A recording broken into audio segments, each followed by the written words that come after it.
Um, I feel like my definition of success for all the reasons that I was talking about earlier aren't necessarily tied to me so much anymore. Like, thankfully, like the normal metrics of success of like getting a good job and having a career and like making money to support your family, like all those metrics have been met in my career. Obviously, like I'm still going, so it was not the way that I define success, but for me, like the times that feel the most successful are when someone, whether it's like a client or a business partner, I figure our job is to basically take these people who are hyper creative and figure out like a way to package up their creativity and get it to people in a way that is palatable for people to receive it and get the most eyeballs on it as possible. So like every single time we release, regardless of how it is received, it feels super successful. And I feel like as long as I am able to continue to do that, that's my metric of success.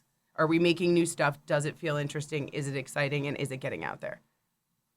And also, like in an environment like the music industry, it's usually hard to get out of your comfort zone. And how do you encourage your team to get like more responsibility and get out of their comfort zones? Well, it's funny because people look at our company and like the artists that we represent now, and they think it's like this that it's like glossy and together. Like it is not.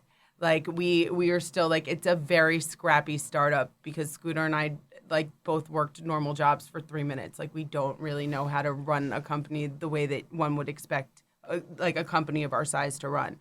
And so like we say to everyone when they come through the door, you have to be a self-starter. There are going to be a million opportunities. Like I feel like we have people that come in and want to be managers and end up doing marketing, and people that come in and want to do marketing and end up working in film and TV, and people that come in film and TV and end up being A&Rs on music. It's literally like our building creates this opportunity for you to figure out what you want to do. And for most of our staff, it's your first job.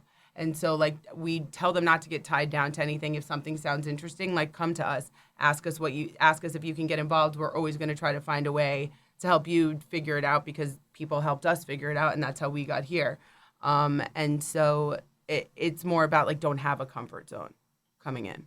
And you mentioned that you run the company more as like a startup structure, but I'm sure now a lot of people look at you and Scooter as guidance. Mm-hmm. Who are you looking up to as a mentor or someone that you get advice from? I feel like I go to Wendy Goldstein, who's the president, West Coast president of Republic, and Jody Gershon, who's the head of UMPG, all the time. I mean, like, I've known Jody forever. Wendy was Ari's A&R at the very beginning of her career and has been with us always. And they're two women who've really done things on their own terms and have figured out how to be great at what they do and not. I think especially as a woman in the music industry, there's this tendency to like be a plug filler almost of like I can do all of these things, so let me do something.